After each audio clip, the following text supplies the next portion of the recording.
जय हिंद दोस्तों, उज्जवल परिवार फिर हाजिर भाई आप लोगों के बीच में अपनी क्लास लेकर के और शुरू करते हैं आज की क्लास का पहला ही क्वेश्चन अभी जो कि आपका चर्चा का विषय है। डेट होगी भाई अपनी कितनी होगी आज 7 मई 22। ठीक है भाई, मई के भी 7 दिन गए भाई, है ना। मई के भी 7 दिन गए और जो कि आपका चर्चा का विषय इसके ऊपर हम बात करेंगे। यहाँ पर देखिए कान फेस्टिवल चर्चा में क्वेश्चन नंबर 1 है आज का भाई। उज्जवल परिवार आप लोगों के बीच में पर डे के हिसाब से करंट लेकर के आ रहा है। मैं मानता हूँ कुछ 1-2 दिन से आप लोगों का कुछ डिस्टर्बेंस था, लेकिन अब वो चीजें खत्म हो चुकी हैं भाई। ठीक है, कान फेस्टिवल आपका चर्चा में है। ये क्या है? क्वेश्चन नंबर 1 है भाई आपका, कौन फेस्टिवल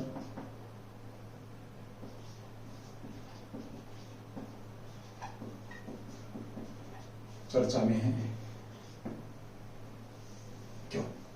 देखिए सबसे पहले तो बात करें कौन फेस्टिवल की, तो ये किससे जुड़ा हुआ भाई? आपका फिल्मों से जुड़ा फिल्म फेस्टिवल है, कह सकते हो आप इसको। कहां पर हो रहा भाई आपका? ये फ्रांस में हो रहा है, फ्रांस में भाई। ठीक है, कब से कब तक हो रहा है भाई आपका? 17 मई से लेकर के और 28 मई तक आपका ये चलने वाला है 2022 में भी। और 2022 में कौन सा संस्करण है? ये बड़ा शानदार क्वेश्चन यहाँ पर। तो कौन सा संस्करण हो रहा है आपका? ये 75वां संस्करण है। या एक चीज मैच कर रही है भारत के साथ, क्योंकि भारत भी अपनी आजादी का कौन सा दिवस मना रहा है? 75वां दिवस यहाँ पर स्वतंत्रता दिवस के रूप में हम मना रहे हैं। चलिए, ये फ्रांस में कहां पर हो रहा? पेरिस के अंदर हो रहा भाई, पेरिस के अंदर। तो भारत में चर्चा में क्यों हुई? भारत में चर्चा में इस बार इसलिए है क्योंकि ये पहली बार भी आपका पहली बार किसी देश राष्ट्र को क्या बना रहा है? किसी देश को पहली बार ये अपना बना रहा है। अब इसने घोषित किया country of honour, country of honour घोषित किया भारत को। इसने भारत को क्या घोषित किया इसने भाई? कंट्री ऑफ ऑनर भारत को बनाया। क्या बनाया इसने? कंट्री ऑफ ऑनर भारत को बनाया। और ये पहला देश है, इस प्रकार का सम्मान पाने वाला देश भी भारत है। ये पहला है और पहली बार कंट्री ऑफ ऑनर बनाया गया है किसी देश को। तो ये आपका चर्चा का विषय है। यहाँ हमने कौन फेस्टिवल की बात करी? किसकी बात करी? कौन फेस्टिवल की यहाँ पर हमने बात करी है। तो कान जो आपका फेस्टिवल है कहां पर हो रहा है? कान फेस्टिवल फिल्म फेस्टिवल है, ये आपका फिल्म त्योहार है। कैसा भाई आपका? ये फिल्म फेस्टिवल है। ध्यान रखेंगे कैसा फिल्म फेस्टिवल है। और इसके अंदर भारत को कंट्री ऑफ ऑनर के सम्मान से इसको नवाजा गया है भारत को। ये भी ध्यान आप लोग रखेंगे भाई। ठीक है, चलिए अगले उसकी बात करते हैं। हम अगले क्वेश्चन की बात करते हैं जो कि आपका शानदार यहाँ पर रहने वाला है। चलिए अगली बात करते हैं, कब से कब तक हो रहा है भाई आपका? ये मैंने बताया यहाँ पर कंट्री ऑफ ऑनर आपका 75 हो रहा है। आधिकारिक तौर से इसको चुना गए हैं। ये किससे स्टार्ट होगा? तो अनुराग जो ठाकुर हैं, अनुराग ठाकुर साहब हैं। ये कौन सी मंत्री हैं? कौन सा ठाकुर, कौन सा मंत्री पद है इनके पास भाई? सूचना एवं प्रसारण मंत्रालय, केंद्रीय सूचना एवं प्रसारण मंत्रालय के मंत्री हैं। ध्यान रखेंगे केंद्रीय सूचना प्रसारण मंत्रालय के मंत्री कौन? अनुराग ठाकुर हैं। इनके भाषण से कह सकते हो ये फेस्टिवल शुरू हो जाएगा। इनके भाषण से, इन्हीं के भाषण से ये फेस्टिवल शुरू होगा। और ये जानकारी भी किसने दी? अनुराग ठाकुर द्वारा ये जानकारी की अगर हम बात करें तो दी है। अब इसके अंदर होगा क्या? भारत से जुड़ी हुई जो चीजें हैं, भारत की संस्कृति से जुड़ी हुई चीजें हैं, वो चीजें यहाँ पर दिखाई जाएंगी, भारत के बारे में जानकारी दी जाएगी। और साथ में अगर हम बात करें तो यहाँ पर एक और चीज ध्यान रखना, जूरी में कौन फेस्टिवल, जूरी के अंदर अगर जूरी की बात करें तो इस जूरी में कौन? आपका दीपिका पादुकोण भी आपकी यहाँ पर। दीपिका पादुकोण जो हीरोइन है, उनका संबंध भी यहाँ से है, वो भी यहाँ पर रह रही है भाई। ठीक है, वो भी इसके अंदर शामिल हो रही है फिल्म फेस्टिवल के अंदर। तो ये ध्यान रखेंगे आप लोग। चलिए दूसरी बात करते हैं, दीपिका ने पहली बार कब? तो 2017 में इस फेस्टिवल में 2017 में पहली बार दीपिका पादुकोण, या कह सकते हैं भारत की जो हीरोइन है, वो कब शामिल हुई थी? तो 2017 में इस कौन फेस्टिवल के अंदर शामिल हुई थी। ये भी आप लोगों का शानदार क्वेश्चन है, बन जाएगा भी। ठीक है, चलिए अगली बात करते हैं आपका 17 से 28 मई तक हो रहा है। ये शानदार क्वेश्चन आप लोगों के बीच में बन जाएगा। एक बार रिवाइज कराता हूं। देखिए कौन फेस्टिवल की अगर हम बात करते हैं तो कौन फेस्टिवल आपका कहां पर? फ्रांस के पेरिस के अंदर। कौन से नंबर का हो रहा है? 75 नंबर का कंट्री ऑफ ऑनर दिया जा रहा है, फ्रांस के अंदर हो रहा है। दीपिका पादुकोण इसके अंदर। और ये जानकारी अनुराग ठाकुर के द्वारा दी गई। इस फेस्टिवल में अनुराग ठाकुर भी अपना भाषण देंगे। चलिए भाई एक बार इसको रफ करता हूं, उसके बाद अगले क्वेश्चन पे बात करते हैं। क्वेश्चन नंबर 2 भाई आपका आज का। चलिए भाई उज्जवल परिवार अपनी तरफ से पूरी बेहतरीन से बेहतरीन कोशिश करेगा कि आप लोगों के बीच में अच्छे क्वेश्चंस, अच्छा कंटेंट, क्योंकि अभी पेपरों का दौर आ चुका है, तो और भी 1-2 क्लासें आप लोगों के बीच में नई यहाँ पर हम शुरू करने वाले हैं। तो ये भी आप लोगों के लिए एक खुशखबरी सी ही कह सकते हो आप इसको। तो ये खुशखबरी भी आप संभाल कर रखेंगे अपनी, आप लोगों के बीच में ये शुरू हो रही है। चलिए अगले क्वेश्चन की बात करते हैं, जो अभी हाल ही में चर्चा में आपका आदिवासी स्वास्थ्य, क्वेश्चन नंबर 2 है। कौन सा भी आपका आदिवासी स्वास्थ्य वेधशाला, आदिवासी स्वास्थ्य आदिवासी स्वास्थ्य वेधशाला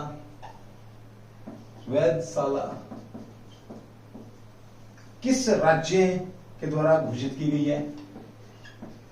ट्राई होप किस राज्य के द्वारा, किस राज्य अब्लिक यूटी के द्वारा आरंभ की गई है? ये भी आपका चर्चा का विषय है। यानी कि आदिवासी लोगों के लिए उनके स्वास्थ्य को लेकर के एक यहाँ पर वेधशाला की स्थापना की गई है। तो किसके द्वारा, किस राज्य के द्वारा की गई है और इसके अंदर उनको कौन सा राज्य ये सुविधाएं दे रहा है? तो आपका चर्चा आदिवासी स्वास्थ्य वेधशाला। तो सबसे पहले बात करते हैं इसका जो आंसर रहेगा भाई आपका कहाँ, उड़ीसा। कहाँ की गई भी आपकी ये? उड़ीसा। और वही उड़ीसा जिसका नाम पहले क्या था, ओडिशा। पहले उड़ीसा नाम था, वर्तमान में क्या ओडिशा नाम है इसका, ठीक है। और अगर हम पीछे की बात करते हैं तो किस नाम से जाना जाता था इसको? कलिंग के नाम से जाना जाता, अशोक के समय इसे कलिंग के नाम से जाना जाता था। उड़ीसा की राजधानी की बात करें तो राजधानी भी आप लोगों को मालूम है, बड़े बेहतरीन से, है ना, बेहतरीन तरीके से आप लोगों को पता है। भुवनेश्वर राजधानी भारत का पहला स्मार्ट सिटी शहर भुवनेश्वर ही है, ये भी आपको पता। 100 स्मार्ट सिटी शहर की घोषणा करके जिसमें 100 आपका शिलोंग रहेगा। ये क्वेश्चन रिपीटेशन में है, बट जो नया क्वेश्चन है वो ये यहाँ पर कि 2023 के अंदर जो भारत के अंदर हॉकी आपका वर्ल्ड कप होने वाला है, तो कहां पर होगा आपका? भुवनेश्वर का जो कलिंग स्टेडियम है, कलिंग स्टेडियम के साथ कहां पर होगा? तो उड़ीसा के अंदर ही होने वाला, उसकी मेजबानी करने वाले उड़ीसा के। आपसे क्वेश्चन पूछेगी कलिंग स्टेडियम के साथ कौन सा सहयोगी स्टेडियम रहेगा? तो आपका हॉकी का सबसे बड़ा स्टेडियम बनने जा रहा है कहां पर? राउरकेला उड़ीसा के अंदर बनने जा रहा है, जो 20,000 लोगों से ज्यादा के लोग वहां पर बैठ करके उसको देख सकते हैं। तो ये भी आपका बड़ा अच्छा क्वेश्चन यहाँ पर बन जाएगा। तो वेधशाला की अगर हम बात करें तो वेधशाला की सबसे पहले बात करते हैं कहां पर भी आपका इसका? तो उड़ीसा राज्य ने भी, किसने भी आपका? उड़ीसा राज्य ऐसा कर रहा है जो आदिवासियों के लिए क्या बना रहा है आपका? वेधशाला बना। स्वास्थ्य वेधशाला स्थापित करने की बात यहाँ पर हो रही है। भुवनेश्वर के साथ ज्ञापन पर हस्ताक्षर। क्षेत्रीय चिकित्सा अनुसंधान केंद्र किसने स्थापित करने के लिए भी? तो क्षेत्रीय चिकित्सा अनुसंधान केंद्र, RM कह सकते हो इसको, RMRC अनुसंधान केंद्र की बात यहां पर हो रही है। इसलिए किसके साथ है? भुवनेश्वर के साथ समझौते पर हस्ताक्षर हुए। भुवनेश्वर के साथ भाई, ठीक है। भुवनेश्वर के कह सकते हो आप लोग। आदिवासी स्वास्थ्य वेधशाला स्थापित करने के लिए क्षेत्रीय चिकित्सा अनुसंधान केंद्र भुवनेश्वर के साथ एक समझौता हो चुका है। ये भी आप लोग यहाँ पर ध्यान रखेंगे। ST और SC के विकास विभाग ने किसने करी इसकी स्थापना भाई आपका? तो SC और ST विभाग ने आदिवासी स्वास्थ्य वेधशाला स्थापित करने के लिए कैसे? तो समझौता पूछी किसके अंदर हुआ? SC/ST विभाग का आपका समझौता किसके साथ हुआ? आपका SC/ST जो विभाग है, इस विभाग का समझौता किसके साथ हुआ? आपका क्षेत्रीय चिकित्सा अनुसंधान केंद्र RMRC के साथ समझौता हुआ। एक वेधशाला की यहाँ पर स्थापना की गई है, स्थापना करने की यहाँ पर एक बात हुई है, ठीक है भाई। चलिए अब थोड़ी सी बात करते हैं उड़ीसा की। तो राजधानी कौन सी? उड़ीसा की राजधानी क्या है? भुवनेश्वर है। पहले पुराना नाम क्या था? पुराने नाम की अगर हम बात करें अशोक के समय इसको किस नाम से जाना जाता था? कलिंग के नाम से, कलिंग कहा जाता था। और इसी कलिंग के बाद चंड अशोक ने अपने आप को क्या किया? इसी युद्ध के बाद, कलिंग के युद्ध के बाद क्या हुआ? कलिंग के 261 ईस्वी पूर्व कह सकते हैं आप। कलिंग का जो युद्ध हुआ था, युद्ध कब हुआ था? किस के? तो कलिंग का जो राजा था वर्षित आपका अशोक, चंड अशोक के बीच में युद्ध हुआ था। और इस युद्ध के बाद अशोक ने धर्म को अपना लिया। किसको? चंड को छोड़ दिया और धर्म को अपना लिया। एकमात्र ऐसा राजा था जिसने पृथ्वी पर क्या बना रखा था? पृथ्वी पर नरक बना रखा था। ये भी ध्यान, हिस्ट्री का क्वेश्चन भी आपका। कौन था वो? आपका सम्राट अशोक था भाई। अशोक ने क्या कर रखा था, पृथ्वी पर नरक, लोगों को यातनाएं दे करके, लोगों को क्या करता था, यातनाएं तरसा तरसा के, तड़फा तड़फा करके मारता था, और उसे बड़ा आनंद आता। सुनने में आता कि एक बार ये जब ये खड़ा था तो ये इतना क्रूप था, काड़ा था, भूंडा था, कह सकते हो आप हरियाणी भाषा में भूंडा है ना, कह सकते हो क्रूप था, कि 500 महारानियां खड़ी थी, उनमें से किसी एक महारानी को क्या होगा, महारानी को हंसी आ गई, तो इसने 500 की गर्दन कटवा दी थी। लेकिन कलिंग के युद्ध के बाद इसने अपने आप को बदली किया और एक धर्मात्मा अशोक के रूप में इसने अपने आप को रिप्रेजेंट किया। ठीक है भाई, तो उस सब की बात हो रही है। वहीं पर आपका क्या हो रहा है, आदिवासियों के लिए जो SC ST जो विभाग उसने भुवनेश्वर के साथ क्या किया है, जो NRC उसके साथ समझौता करके यहाँ पर ये इसने किया है। अभी थोड़ी सी बात आती है कि भुवनेश्वर और उड़ीसा की जब बात चली तो ध्यान रखेंगे, एक बड़ा शानदार क्वेश्चन यहाँ पर आप लोगों का बन जाता है यहाँ पर आपका। तो देखिए सबसे पहले तो बात आती है कि भाई अब क्या होगा, आपका जो हॉकी का वर्ल्ड कप होने, गेम का क्वेश्चन है, हॉकी जो वर्ल्ड कप होने वाला कब 2023 में कहां पर होने वाला आपका, ये तो भारत के अंदर होने वाला है। और विश्व कप हॉकी कह सकते हो, विश्व कप मेजबानी कौन कर रहा है, भारत कर रहा है। भारत में कहां पर भाई, भुवनेश्वर के अंदर क्या आपका एक कलिंग क्या है आपका, कलिंग एक स्टेडियम है, स्टेडियम इसके साथ प्लस में राउरकेला अंतरराष्ट्रीय बिरसा मुंडा अंतरराष्ट्रीय हॉकी स्टेडियम, भारत का सबसे बड़ा भाई बिरसा मुंडा अंतरराष्ट्रीय हॉकी जो स्टेडियम है, इसके साथ दोनों मिलकर के क्या करेंगे, इस हॉकी की मेजबानी करेंगे। अंतरराष्ट्रीय स्टेडियम राउरकेला, कहां पर है आपका, बिरसा मुंडा पूछे देश का सबसे बड़ा, तो राउरकेला भाई, राउरकेला जो हॉकी स्टेडियम है वहां पर ये होने वाला है। ठीक है, वहां पर आपका ये होने वाला, दोनों मिलकर के मेजबानी करेंगे। यहाँ पर एक बड़ा शानदार क्वेश्चन और बनता है कि जो अभी वर्तमान में उड़ीसा के सीएम कौन है, उड़ीसा के, ये क्वेश्चन है। लेकिन साथ में एक नया क्वेश्चन लेके जाएंगे आप, पहली इस महिला सीएम, उड़ीसा की पहली जो महिला सीएम है वो कौन है, तो ध्यान रखेंगे है नंदिनी आपकी नंदिनी सतपथी क्या है, सत्यपति आपकी क्या है, नंदिनी सतपथी आपकी क्या है, पहली महिला सीएम है। और कौन, यहाँ पर एक क्वेश्चन और बड़ा आपका नेशनल जीके का बनता है कि सबसे ज्यादा समय तक लंबी रहने वाली सीएम कौन सी थी, महिला की बात हो रही है। सबसे लंबे समय तक महिला सीएम रहने वाले देश में तो जयललिता है, जिनको अम्मा के नाम से जाना जाता था। इन्होंने अम्मा कैंटीन भी चलाई थी, जिसमें क्या 5 रुपए में भोजन मिलता था। ठीक है, किडनी डिजीज की वजह से ये बाद में इनका डेथ हुई थी। तो क्या थी आपकी ये जयललिता। ठीक है, यहाँ पर एक क्वेश्चन आता है, देश की पहली महिला सीएम कौन थी, सुचेता कृपलानी थी। कौन थी आपकी, सुचेता कृपलानी थी, ये भी ध्यान रखेंगे। और ये कहाँ की सीएम थी आपकी, यूपी की भाई, कहाँ की सीएम थी आपकी, ये यूपी की थी। देखिए हमने बात करी आदिवासियों को लेकर के, चिकित्सा से संबंधित आपका एक जो स्थापना की बात हुई है, तो SC ST ने इसके ऊपर बात करी है। SC ST के अगर हाँ एक छोटा सा पॉलिटिकल क्वेश्चन और बनता है, SC ST की संबंधित एक्ट कौन सा, तो 338 और अब्लिक 338 अल्फा भाई, 338 अल्फा। पहले क्या थी आपके, एक थे, लेकिन वर्तमान में इसको 2 भागों में बांट दिया गया। तो किस संविधान संशोधन के द्वारा या इसे 338 में SC ST आयोग की स्थापना कब की गई, ये भी बड़ा शानदार क्वेश्चन आप लोगों का बनता है। ठीक है, उड़ीसा की बात करी है, NRC के साथ समझौता, भुवनेश्वर की बात हुई है, थोड़ा सा हमने गेम की बात करी, वर्ल्ड कप हॉकी की बात करी, मेजबानी की बात करी, बिरसा मुंडा जो आपका अंतरराष्ट्रीय जो हॉकी स्टेडियम है जिसकी 20,000 से भी ज्यादा बैठने की क्षमता है, उसकी बात हो रही है। आपकी कलिंग हॉकी स्टेडियम आपका भुवनेश्वर के अंदर, उसकी बात हो रही है।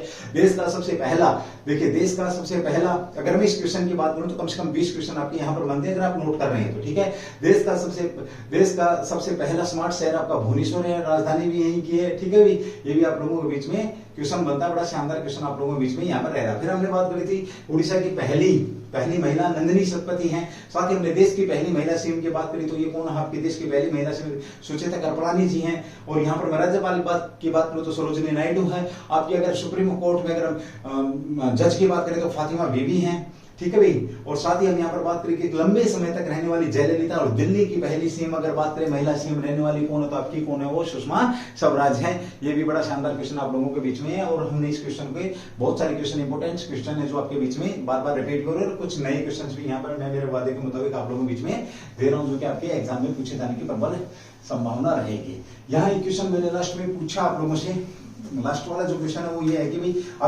अभी जिसकी बात करें मैंने सुषमा स्वराज की, तो सुषमा स्वराज का संबंध कहां से, हरियाणा से। हरियाणा में कहां से, उनका अंबाला से, अंबाला कैंट से वो चुनाव लड़ती थी। और हरियाणा कैबिनेट में सबसे कम आयु की जो मंत्री थी वो कौन थी, यही थी। पेशे से क्या थी भाई आपकी, ये वकील थी। साथ में एक बात और बता दूं आप लोगों को ध्यान रखेंगे, हरियाणा के अंदर सबसे ज्यादा बार विधायक बनने वाली महिला कौन है, ये क्वेश्चन आप लोगों को बीच में छोड़ के जा रहा हूँ। चलिए अगले क्वेश्चन की बात करते हैं जो कि आपका चर्चा का विषय है। क्वेश्चन नंबर 3 भी अभी हाल ही में चर्चा में भाई आपका क्वेश्चन नंबर 3 है आपका मौद्रिक नीति समिति। मौद्रिक नीति समिति भैया आपकी कौन सी भैया आपकी, मौद्रिक नीति समिति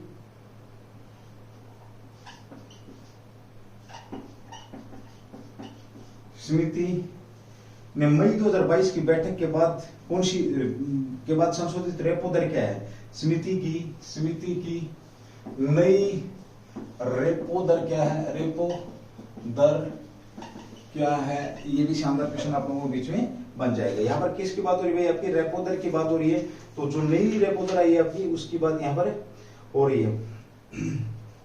चलिए भाई बात करते हैं यहाँ पर रेपो दर की। देखिए रेपो दर की अगर हम बात करते हैं तो इसको की सीधी सी बात है, जैसे रेपो दर आपका दिमाग में बात आता है RBI reserve bank of India भी आपका चर्चा में आना चाहिए भाई, ठीक है। तो रेपो दर की अगर हम बात करते हैं, नई रेपो दर जो आपकी है वो कैसे यहाँ पर भाई आपकी आइए उसके ऊपर हम यहाँ पर एक बार बात करते हैं। देखिए उत्तर सीधी सी बात करें तो 4.40% रेपो दर, नई रेपो दर कब या मई में इनकी बैठक हुई है, तो मई 2022 में संशोधित जो दर दी है इन्होंने वो क्या है 4.40 है। रिजर्व बैंक ने मौद्रिक दर एमपीसी एक निर्धारित बैठक के बाद रेपो दर 40 आधार से बढ़ा करके 4.40 कर दिया है।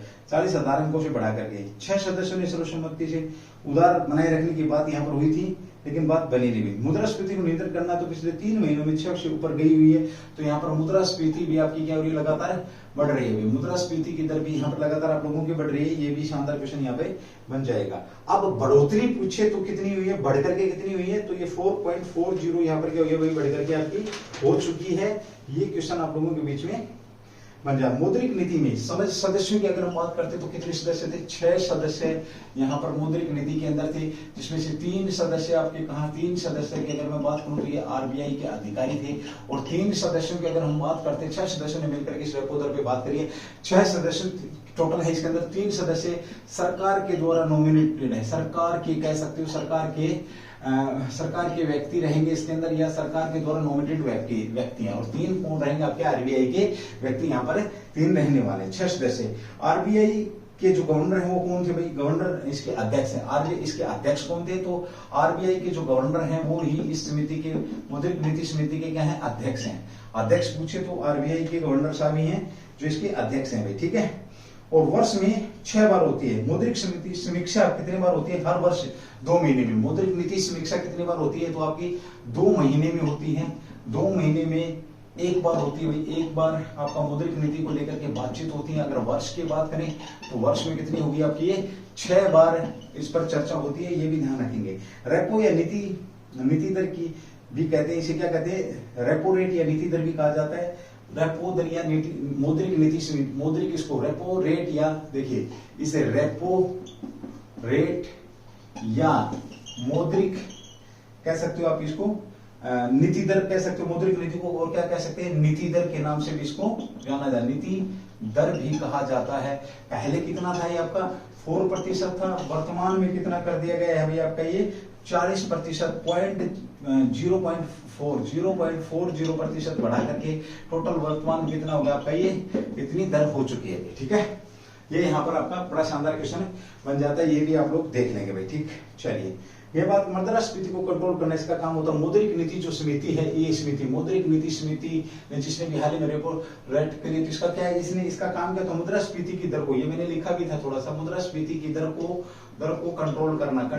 यदि मुद्रास्फीति की दर बढ़ेगी, देखिए यहाँ पर 2 चीजें हैं भाई। मुद्रास्फीति, देखो एक मोटी सी बात करूं, मुद्रास्फीति का मतलब क्या होता है, पैसे की वैल्यू। यदि महंगाई बढ़ी तो इसका मतलब मान लिया फॉर एग्जांपल आपका ये 5 रुपए में आ रहा है, यही एक मार्कर अगर आपका 10 रुपए में आ रहा है, इसका मतलब क्या हो कि रुपए की वैल्यू कम हो गई है और मार्कर की वैल्यू ज्यादा हो गई है। यानी कि चीजें जब महंगी होनी शुरू हो जाए, इसका मतलब क्या है कि मुद्रास्फीति बढ़ रही है। और जब किसी देश की मुद्रास्फीति बढ़ रही है तो आर्थिक नुकसान यहाँ पर हो रहा है। तो ठीक वैसी ही बात यहाँ पर हम कर रहे हैं। तो इसका काम क्या, मुद्रास्फीति की दर को क्या करना, कंट्रोल करके रखना। ये भी और ये आपकी जो मौद्रिक नीति समिति है, इसके अंदर 6 सदस्य होते हैं, 3 सरकार के, 3 आरबीआई के होते हैं। इसका अध्यक्ष कौन है आपके, आरबीआई अध्यक्ष जो भी है आपकी, ठीक है। पहले रेट कितनी थी, तो 4 थी, अब कितनी कर दी, आपसे पूछेगा कि मई के अंदर कितनी रेपो दर रही है आपकी, रेपो रेट या नीति दर रही है, दूसरा नाम क्या इसका, नीति दर रही है, तो आपकी कितनी रही है भैया, आपकी 4.40 आपका ये नीति दर रही है। ये भी आप लोगों के बीच में क्वेश्चन है। आरबीआई की बात करते हैं, रिपीटेशन में बहुत बार बात होती है। आरबीआई की स्थापना कब, 1935 भाई। अधिनियम पूछे तो 1934 भाई। कमीशन पूछे तो यंग हिल्टन जो आयोग है वो भी आपका, ठीक है।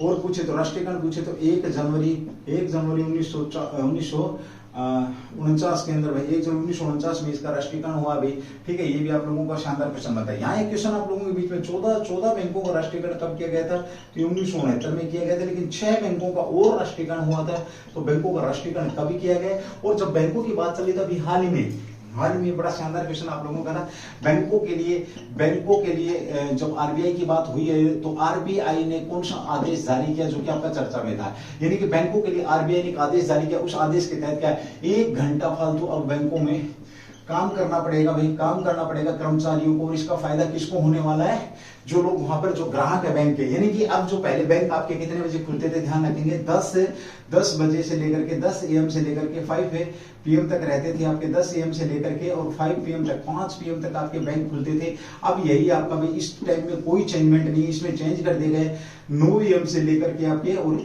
5 तक रहेगा। मतलब ये कि 1 घंटा इसके अंदर अब बढ़ा दिया गया है। कितना घंटा बढ़ा दिया गया, 1 घंटा यहाँ पर बढ़ा दिया गया है। दूसरा क्या, दूसरा एक आदेश और जारी किया जो कि ये कब से बढ़ा, तो 18 अप्रैल से, ध्यान रखना 18 अप्रैल से, इसे 18 अप्रैल 2022 से इस टाइम को बढ़ाया गया, यानी कि 1 घंटा फालतू वर्किंग के लिए अब मिल रहा है, लोगों की सेवा होगी 1 घंटा फालतू। अब चलिए यहाँ पर एक क्वेश्चन और आपका शानदार बनता, अभी हाल में कार्डलेस ट्रांजेक्शन के लिए भी आदेश दिया गया है। कार्डलेस ट्रांजेक्शन की अगर मैं बात करता हूँ, यानी कि अब एटीएमओ में भी, एटीएम जो आपका एटीएम के अंदर भी कार्ड नहीं लेकर के जाएंगे, ध्यान रखेंगे, तो अब क्या होगा, कार्डलेस ट्रांजैक्शन होगा, ठीक है। अब जब एटीएम की बात हो रही तो तैरता हुआ भारत का एटीएम आपको पता है डल झील भाई, कहां पर है, डल झील के अंदर आपका भारत का तैरता हुआ एटीएम है। बार बार रिपीटेशन में, यानी कि क्वेश्चन को अगर आप सुन भी लेंगे तो भी याद हो जाएगा। किस बैंक का था ये, एसबीआई का था भाई। किस बैंक का था ये आपका, एसबीआई का।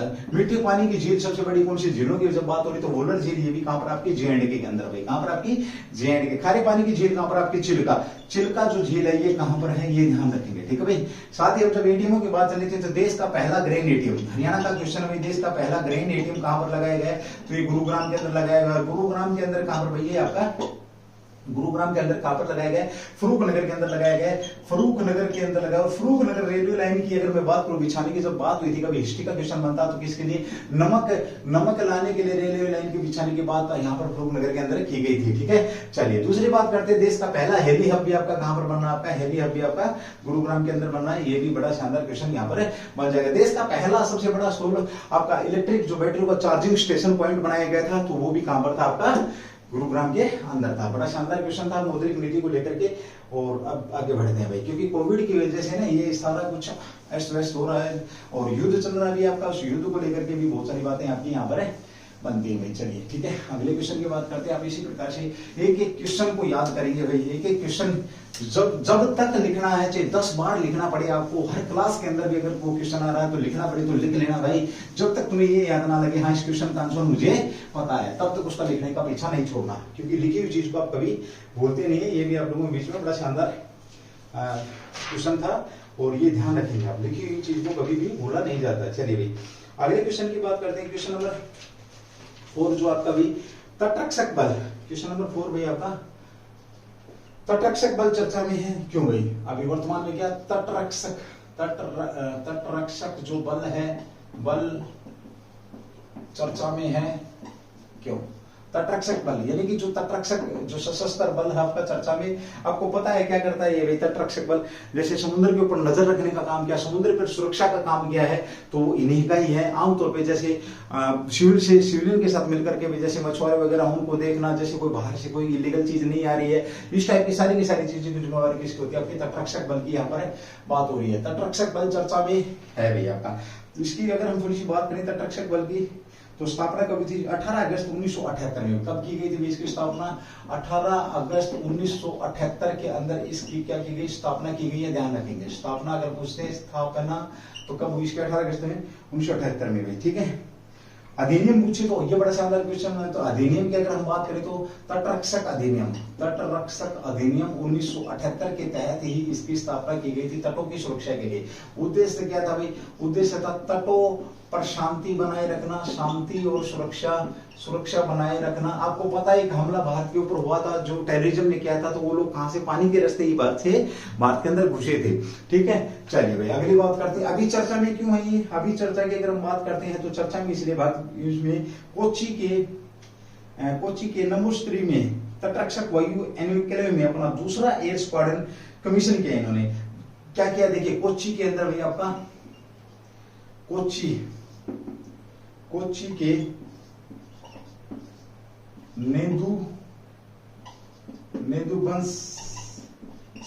नेदुबंसेरी कोच्चि के कहां पर भाई? नेदुबंसेरी में तटरक्षक वायु एनक्लेव में, किसमें भाई आपका? तटरक्षक वायु, यानी कि इनके पास हेलीकॉप्टर भी वगैरह भी है भाई। एनक्लेव में क्या किया इन्होंने? अपना दूसरा एयर स्क्वाड्रन कमीशन किया है। दूसरा एयर जो स्क्वाड्रन है वो कमीशन किया है। बड़ा शानदार क्वेश्चन है। दूसरा एयर स्क्वाड्रन यहाँ पर क्या किया इन्होंने? खड़ा किया है, एयर स्क्वाड्रन कमीशन किया है, यानी कि शामिल किया है, कुछ भी समझ सकते हैं आप। तो ये पूछे कब शामिल किया गया? ये बड़ा शानदार क्वेश्चन। स्क्वाड्रन का नाम क्या है? 845 स्क्वाड्रन का नाम पूछे कि अभी हाल ही में चर्चा में स्क्वाड्रन था, तो दूसरा स्क्वाड्रन 845 आपका क्या है? 845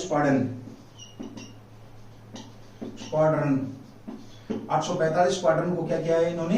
कमीशन किया है। ये बड़ा शानदार क्वेश्चन है। अब मैं क्वेश्चन तुम्हारे लिए छोड़ता हूं कि दूसरा तो ये हो गया वायु तटरक्षक वायु के अंदर दूसरा स्क्वाड्रन, तो पहले स्क्वाड्रन का नाम क्या है? क्वेश्चन है, मुझे आंसर करके बताएंगे। पहले जो स्क्वाड्रन है आपका, स्क्वाड्रन का नाम क्या है जो कि चर्चा में है? ये भी आप लोगों का शानदार क्वेश्चन यहाँ पर बन जाएगा भाई। ठीक है, ये नया जो एयर स्क्वाड्रन स्वदेशी रूप से विकसित है। सबसे बड़ी बात क्या है? ये जो दूसरा ये कहां पर आपका स्वदेशी है भाई आपका, यानी कि भारत के अंदर ही निर्मित है, रूप से विकसित एडवांस्ड मार्क हेलीकॉप्टर से लैंड है, रूप से विकसित एडवांस मार्क। इस स्क्वाड्रन के अंदर जो भारत के अंदर स्वदेशी रूप से विकसित कौन सा हेलीकॉप्टर भाई आपका? एडवांस मार्क थर्ड, स्वदेशी रूप से एडवांस मार्क थर्ड कह सकते हो। एडवांस मार्क थर्ड हेलीकॉप्टर से लैस है। किस हेलीकॉप्टर से? Advance mark. और ये कहां से भी आपका? हेलीकॉप्टर की अगर हम बात करें, हेलीकॉप्टर से लैस है और ये भारत का ही बनाया गया है। और अब तक कर्नाटक, केरल और लक्षद्वीप के तट को कवर करने के लिए कोच्चि में 4 हेलीकॉप्टर तैनात कर दी गई। किस किस तट को कवर करेंगे? ये तट को कवर कहां कहां होगा भाई आपका? देखिए, कर्नाटक, केरल और लक्षद्वीप। कर्नाटक, केरल, लक्षद्वीप, कर्नाटक, केरल, लक्षद्वीप कवर करने के लिए कोच्चि में, अब तक कर्नाटक, केरल, लक्षद्वीप के तट को कवर करने के लिए कोच्चि के अंदर 4 हेलीकॉप्टर आपके क्या कर दिए? 4 जो हेलीकॉप्टर है आपके एडवांस मार्क थर्ड, इनको क्या कर दिया गया? अभी यहाँ पर नॉमिनेट कर दिया गया। बड़ा शानदार क्वेश्चन था। देखिए, हमने बात करी तटरक्षक बल की, बात करी हमने भाई। तटरक्षक बल की अगर हम बात करते हैं तो स्थापना की पहले हमने बात करी स्थापना 18 अगस्त 1978 को अधिनियम पूछे, अधिनियम 1978, तटरक्षक बल अधिनियम 1978। अब चर्चा में क्यों था? क्योंकि अभी इसमें चर्चा में दूसरा एयर स्क्वाड्रन 845 स्क्वाड्रन को क्या किया गया है? कमीशन किया गया है। ध्यान रखिएगा, इससे पहले स्क्वाड्रन का नाम मैंने आप लोगों से पूछा, तटरक्षक वायु एनक्लेव के अंदर दूसरा स्क्वाड्रन। ठीक है भाई, उसका नाम ये है आप लोगों को। इसके अंदर क्या दिया गया भाई? एक स्वदेश निर्मित हेलीकॉप्टर एडवांस मार्क थर्ड, यह हेलीकॉप्टर दिया गया। यह हेलीकॉप्टर क्या करेगा आपका भाई? कर्नाटक, केरल और लक्षद्वीप को कवर करेगा। और कोच्चि के अंदर 4 हेलीकॉप्टर यहाँ पर ये क्या करा दिए गए हैं? रख दिए गए हैं, जो कि इस बात को देखेंगे। ठीक है, चलिए अब यहाँ पर एक क्वेश्चन आपका कोच्चि आया है, आपका कोच्चि। ठीक है, देखिए कोच्चि से मैं बता देता हूं आपको, कोच्चि वो जगह है जहां पर जो भारत के लिए नए रास्ते के लिए पहली व्यापारिक कंपनी के जो व्यक्ति थे, वास्को डी गामा ने भारत के लिए नए रास्ते का जब खोज किया था। वास्को डी गामा कहां के रहने वाले थे? तो ये आपको पता, पुर्तगाल के रहने वाले थे। इनकी क्या हुई? मृत्यु हुई 2 दिसंबर आपका 1522 में 1522 में इनकी क्या हुई है, मृत्यु हुई है। मृत्यु भी किससे हुई है, मलेरिया से भाई। मलेरिया से क्या हुई थी, इनकी डेथ हुई थी। ये कौन सा अभियान था इनका, कोच्चि में कौन सा अभियान था, ये तीसरी बार यानी कि थर्ड अभियान था, कह सकते हो आपका इनका थर्ड अभियान था। और इस अभियान पर इनकी मृत्यु हुई है। पहली बार 1498 में आए हैं ये, 1498 में, दूसरी बार 1502 में आए हैं, और तीसरी बार आपका ये 1522 में आए हैं, 1522 में, और तीसरी बार इनकी क्या होगी, मृत्यु यहाँ पर हो चुकी है। ठीक है, अब यहाँ एक क्वेश्चन बड़ा शानदार बनता है आप लोगों का नया। वास्को डी गामा जो कोच्चि के अंदर आए थे, कोच्चि की ही बात करें तो 2 दिसंबर 1522 में जब इनकी मृत्यु थी, इनकी बॉडी को कहा ले जाया गया, तो यहाँ पर पुर्तगाल की राजधानी थी लिस्बन। लिस्बन में क्या किया गया, लिस्बन में इनको दफनाया गया या उनका कह सकते हैं जो रखा गया शरीर कहां पर, लिस्बन के अंदर। क्योंकि जहां से इन्होंने किसके लिए, भारत के लिए अभियान प्रारंभ किया था, भारत के लिए, तो वहीं पर इनको दफनाया गया। ये भी शानदार क्वेश्चन। उन्हीं की वजह से जब ये पहली बार 1498 में जमोरिन से काली मिर्च और मसाले लेकर के गए थे, तो लिस्बन एक समय के लिए क्या बन गई थी, आपकी वाणिज्य राजधानी। कहाँ की वाणिज्य राजधानी भाई, पुर्तगाल की वाणिज्य राजधानी नहीं, यूरोप की वाणिज्य राजधानी के रूप में जाने लगा था। ठीक है, ये भी बड़ा शानदार क्वेश्चन आप लोगों का यहाँ पर बन जाता है। चलिए भाई, यहाँ पर हमने तटरक्षक बल की बात करी। तटरक्षक बल के वर्तमान में अध्यक्ष कौन है, ये शानदार क्वेश्चन है। एक लास्ट क्वेश्चन है बड़ा शानदार सा, वो क्वेश्चन ये है कि तटरक्षक बल जो है इसका वाक्य क्या है, ये बड़ा शानदार क्वेश्चन है। इसका जो आदर्श वाक्य है, वयम रक्षाम माने, क्या है इसका, नोट कर लेंगे भाई, वयम रक्षाम माने, और इसकी हिंदी मुझे बताएंगे करके, सर इसकी हिंदी है वयम रक्षाम माने, ये क्या है, इसका आदर्श वाक्य है, ये भी आप लोग ध्यान रखेंगे भाई। ठीक है, और हाँ, इसके युद्ध अभ्यास, ऐसा कौन सा युद्ध अभ्यास था जो मुंबई पुलिस के साथ मिलकर के, तटरक्षक बल के साथ मिलकर के, नेवी के साथ मिलकर के, और 2 प्राइवेट कंपनियां थी उनके साथ मिलकर के इन्होंने समुद्र के अंदर या पानी के अंदर किया था टेररिज्म के खिलाफ। उस युद्ध अभ्यास का नाम क्या, 2 क्वेश्चन मैंने यहाँ पर छोड़े, युद्ध अभ्यास का नाम क्या है। अगर पूछे तटरक्षक बल का सबसे बड़ा युद्ध अभ्यास कौन सा था, तो 2019 में एक सबसे बड़ा युद्ध अभ्यास प्रारंभ हुआ था, जिसका नाम क्या था, तो सी विगली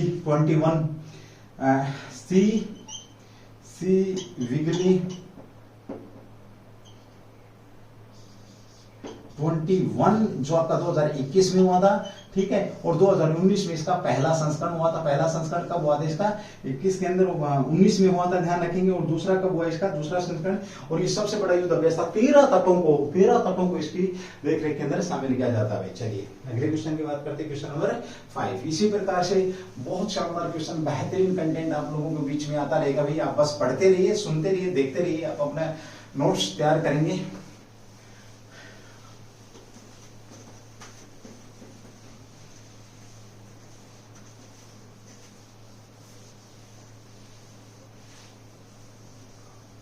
चलिए अगले क्वेश्चन की बात करते हैं। क्वेश्चन नंबर 5 है अभी आपका, जो कि चर्चा में भी आपका। ठीक है, चलिए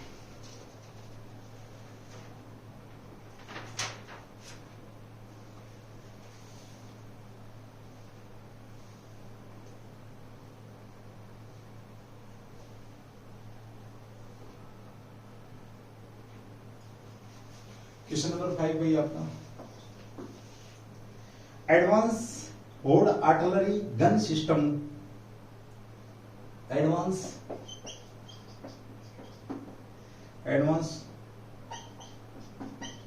होड आर्टिलरी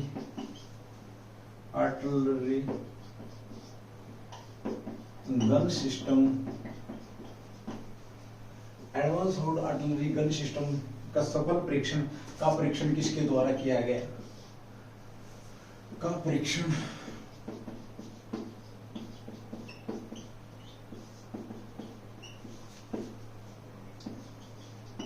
किसके द्वारा, advance hold artillery gun system परीक्षण किसके द्वारा किया गया।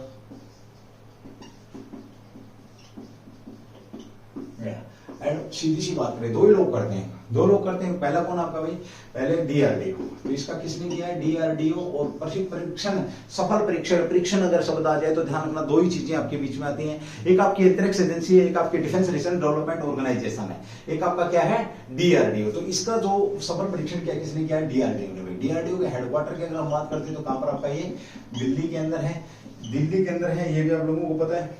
डीआरडीओ ने कब किया इसका भाई, ये आपका इसका अभी हाल ही में आपका अप्रैल मई 2022 में इसका अप्रैल और मई 2022 में इस सिस्टम का क्या किया है इसने सफल परीक्षण किया गया है।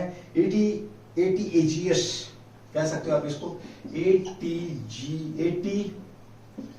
ATAGS सीधा सा पूछेगा ATAGS का संबंध किससे है, तो भाई DRDO से है, डिफेंस रिसर्च डेवलपमेंट, DRDO से इसका संबंध रहा है। अब DRDO की जब बात हो रही है, 2 बार हो चुकी है, स्थापना की बात करें तो आपका भाई 1 जनवरी 1958 में इसकी क्या हुई, स्थापना हुई है। ध्यान रखेंगे हेडक्वार्टर कौन है ये भी आपको पता है, और हेड अध्यक्ष कौन है, तो सतीश रेड्डी साहब है। सतीश रेड्डी साहब क्या है इसके अध्यक्ष हैं, ये भी आप लोगों के बीच में ध्यान रखेंगे। अब आती है बात की जो परीक्षण किया गया है कहां पर किया गया, तो पोखरण के अंदर ये परीक्षण किया गया है। पोखरण की बात करें तो ये कौन सी आपकी सेना की फील्ड रेंज है, लॉन्ग फील्ड रेंज, यानी कि फील्ड फायर वगैरह आपका कहां पर होता है, यहीं पर करती है सेना। कहां पर आपका पोखरण कहां पर आपका, तो पोखरण आपका कहां पर भी आपका राजस्थान के अंदर पोखरण है। राजस्थान की अगर हम बात करते हैं तो देखिए पोखरण भूमि पर क्या हुआ था, आपका पोखरण परमाणु परीक्षण हुआ था। परमाणु परीक्षण पोखरण भूमि पर क्यों किया, क्योंकि उस मिट्टी के अंदर इस प्रकार की क्वालिटी को, रेडिएशन को जल्दी ऑब्जर्व कर लेती है, ठीक है, इसलिए किया गया था भाई, ठीक है। और शांत जगह भी है आपकी, तो ये भी आप लोगों के बीच में पता होना चाहिए, ठीक है। चलिए अगले क्वेश्चन की बात करते हैं, जो कि आपका शानदार क्वेश्चन है, इसके ऊपर हमें अभी बात करना है। भारत नॉर्डिक शिखर सम्मेलन चर्चा में है आपका, यहाँ पे क्वेश्चन की बात करते हैं आपके क्वेश्चन नंबर 6 में आपका भारत नॉर्डिक शिखर सम्मेलन 2022, नॉर्डिक शिखर सम्मेलन चर्चा में है। ये कहां पर आयोजित किया गया, ये कह सकते हो आप शिखर सम्मेलन चर्चा में है, ठीक है। कब, तो देखिए पहले तो ये कि भारत नॉर्डिक शिखर सम्मेलन, ये कि नॉर्डिक देशों के साथ भारत ने शिखर सम्मेलन किया, कौन सा आपका 2022। और महत्वपूर्ण योगदान देने वाले देशों में इस नॉर्डिक शिखर सम्मेलन में अगर मैं बात करूं तो यूएसए के साथ, यूएसए कह सकते हो, यूएसए के अलावा कौन आपका भारत है, ठीक है। और इस नॉर्डिक शिखर सम्मेलन में कौन से देश आते हैं, उत्तरी यूरोप देश, यूरोपीय देश इसके अंदर शामिल हैं। ध्यान रखेंगे उत्तरी यूरोपियन देश इसके अंदर क्या है, शामिल है। और इन उत्तरी यूरोपीय देशों के साथ भारत कितना बिलियन का, तो 6 बिलियन का व्यापार करता है, 6 बिलियन का व्यापार करता है यहाँ पर। ये भी आप लोगों के बीच में क्वेश्चन बन जाएगा। अब ये प्रधानमंत्री मोदी ने दूसरा भारत नॉर्डिक शिखर सम्मेलन में भाग लिया, तो कौन सा आपका ये दूसरा सम्मेलन है भाई, कौन सा सम्मेलन है, दूसरा सम्मेलन कब हुआ, दूसरा सम्मेलन अगर पूछे आप लोगों से तो 2022 में दूसरा सम्मेलन हो रहा है, और मोदी साहब इसके अंदर शामिल हो। ये सम्मेलन का डेनमार्क की राजधानी डेनमार्क में हुआ, डेनमार्क की राजधानी कौन सी है, तो इस राजधानी में हुआ कोपेनहेगन के अंदर ये आपका हुआ है, ये भी ध्यान रखेंगे भाई। संयुक्त सुरक्षा राष्ट्र परिषद में भारत की सफाई, और सबसे बड़ी बात यह है इस सम्मेलन में क्या क्या है इन देशों ने, तो जो आपका यूएनओ है, कह सकते हो क्या भाई आपका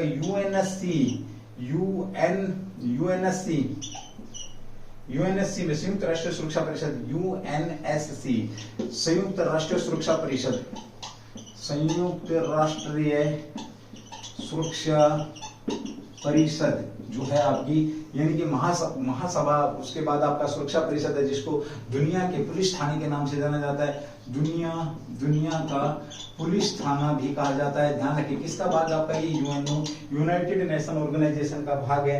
ये भी क्वेश्चन आप लोगों के बीच में बन जाता है। और इसमें क्या सिफारिश कर रहे भाई ये सारे के सारे देश कि इसमें भारत को स्थायी सदस्यता मिलनी चाहिए। क्या होना चाहिए यूएन, इसमें भारत को क्या होना चाहिए, भारत को स्थायी सदस्यता की सिफारिश करी है इन देशों ने भी। तो आपका ध्यान रखेंगे भारत नॉर्डिक शिखर सम्मेलन दूसरा हुआ आपका 2022 में। यूएसए की तरह भारत भी इसके अंदर क्या है, सक्रिय देश है। साथ ही बात करें यूरोपीय देशों ने जो इसके अंदर आपकी बात करें तो यूएनएससी के अंदर स्थायी सदस्यता की वकालत करी है। ये भी आप लोग ध्यान रखेंगे। इस भौगोलिक संस्कृति क्षेत्र है, ध्यान रखेंगे इसमें कौन कौन से नॉर्डिक देशों में, अच्छा क्वेश्चन बन जाता है नॉर्डिक देशों में, यहाँ पे नोट कर रहा हूँ, ध्यान रखना। नॉर्डिक जो देश है आपके, नॉर्डिक देशों में कौन कौन से देश शामिल हैं, तो नंबर 1 है आपका भाई डेनमार्क का, हो ही गया डेनमार्क का, ठीक है। दूसरे की बात करते हैं तो आपका फिनलैंड है भाई, फिनलैंड। तीसरे की अगर बात करते हैं तो आइसलैंड है भाई, आइसलैंड है। चौथे की अगर हम बात करते हैं तो नॉर्वे है भैया आपका, क्या है नॉर्वे है।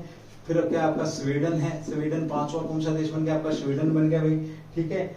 फारो आइसलैंड है भैया आपका, फारो आइसलैंड है। छठा कह सकते हो आपका कौन, फरो जो आइसलैंड है, आइलैंड्स, ये भी आपका क्या है इसके अंदर शामिल है भाई। डेन का राज्य भीतर एक स्वायत्त द्वीप समूह है, ये भी याद रखेंगे भाई आपका, ठीक है। ओके, शिखर सम्मेलन, पहला भारत शिखर सम्मेलन नॉर्डिक कब हुआ था, तो पहले की अगर हम बात करते हैं दूसरा 22 में, पहला आपका 2018 के अंदर किया गया था। ये कहां पर किया गया था भाई, स्टॉकहोम स्वीडन में आयोजित किया गया था। कहां पर भाई, 2018 में स्टॉकहोम स्वीडन में इसको क्या किया गया था भाई, आपको इस सम्मेलन को किया गया था, ये भी ध्यान रखेंगे। $5 बिलियन 2021 में अधिक देशों के साथ व्यापार, $6 बिलियन लिख दिया था भाई मैंने, तो लगभग 6 बिलियन कह सकते हो आप। कहां लिखा था भाई, वो 6 बिलियन काट के 5 बिलियन कर सकते हो आप, ठीक है। इनके साथ $5 बिलियन का यहाँ पर क्या किया गया था, व्यापार किया गया था। तो भारत नॉर्डिक क्वेश्चन नंबर 1 है, भारत नॉर्डिक शिखर सम्मेलन 2022 में कहां पर हो रहा है आपका, ये क्या कोपेनहेगन के अंदर हो रहा है। कोपेनहेगन कहां आपका, डेनमार्क की राजधानी है। पहला कहां पर हुआ था, 2018 में हुआ था। 2018 में कहां पर हुआ था आपका, ये स्टॉकहोम में हुआ था। स्टॉकहोम कहां पर आपका, ये आपके बीच में है, ठीक है भाई।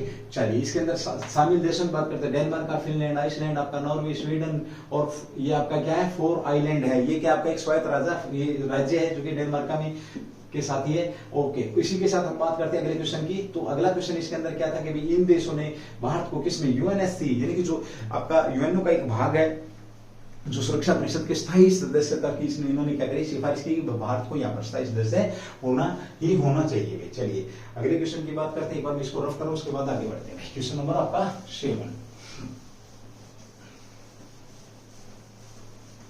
यूएनओ की स्थापना की बात करते हैं तो 24 अक्टूबर 1945 को होता है। यूएनओ में 5 बड़े भाग होते हैं। छठा भाग आपका न्यायालय, अंतरराष्ट्रीय न्यायालय कहां पर आपका है, नीदरलैंड के अंदर। बाकी न्यायालय कहां के, न्यूयॉर्क के अंदर। बाकी आपके ऑफिस का हेडक्वार्टर कहां है, तो न्यूयॉर्क के अंदर है। ये भी आप लोगों के बीच में क्वेश्चन बन जाता है, ठीक है। पुलिस थाना, लघु दुनिया का लघु संसद वगैरह सारा के सारा आपका यहीं पे है। और वर्तमान में इसके अध्यक्ष कौन है, एंटोनियो गुटेरेस। एंटोनियो गुटेरेस का संबंध कहां से है, तो वो आपको पता है कहां के, पुर्तगाल के भाई। 2024 अभी आपका हाल ही में चर्चा में क्या हुआ आपका, क्वेश्चन नंबर 8, क्वेश्चन नंबर 6 था तो 7 हो गया भाई। क्वेश्चन नंबर 7 आपका चर्चा में, क्वेश्चन नंबर 7 कौन सा चर्चा में, इसरो चर्चा में। अभी थोड़ी देर पहले डीआरडीओ की बात हो रही थी, अब आपकी इंडियन स्पेस रिसर्च ऑर्गेनाइजेशन की बात हो रही है। इसरो भाई, इसरो चर्चा में है। ऐसा क्या कर दिया भाई, इसरो में जो चर्चा में है, इसरो चर्चा में है, क्या है भाई इसरो चर्चा में। तो सबसे पहले बात करते हैं ISRO, Indian Space Research Organisation, ISRO, Indian Space Research Organisation आपका चर्चा में है। चर्चा में क्यों, इसने एक मिशन लॉन्च किया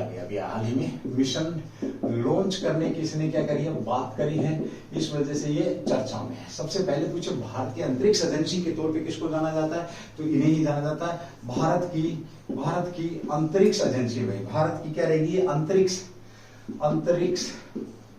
एजेंसी, भारत की अंतरिक्ष एजेंसी कह सकते हो। अब एजेंसी कौन सी है, यही आपकी इसरो ही भारत की क्या भी आपकी अंतरिक्ष एजेंसी है। अब इसने कौन सा मिशन लॉन्च किया है, ध्यान रखेंगे। इसने, जिसको हिंदी में बोल सकते हो भारतीय अंतरिक्ष अनुसंधान संगठन, भारतीय अंतरिक्ष अनुसंधान संगठन, ठीक है भाई। इसने 2024 के लिए, 2024 में किसके लिए, शुक्र ग्रह के लिए भाई, किसके लिए, शुक्र ग्रह की जानकारी के लिए क्या किया इसने, शुक्र ग्रह की जानकारी के लिए क्या किया, एक मिशन लॉन्च किया है। कब जाएगा ये शुक्र ग्रह पर मिशन लॉन्च आपका, तो 24 में ये जाने वाला है। ये भी आप लोगों के बीच में क्वेश्चन बन जाएगा।